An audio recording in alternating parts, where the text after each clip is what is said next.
Hi everyone, in this series I'll be walking you through each step of creating a city, from installing CityBLD, to laying out your roads, all the way to the final details.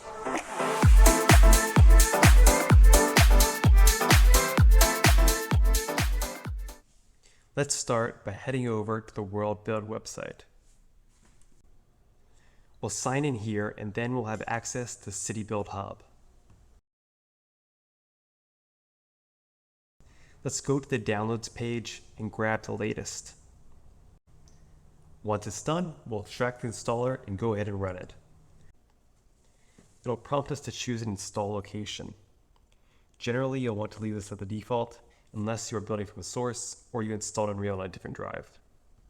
Let's keep this path and do a full installation. Now we can jump into Unreal and head over to our plugins menu. Under the Installed tab, we'll see two new plugins.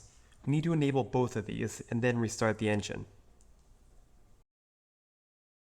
With the project open again, we can now go to the Editor Mode dropdown and select the new City Builder mode. All we have to do now is load in a city kit, and we're all set. I'll see you in part 2.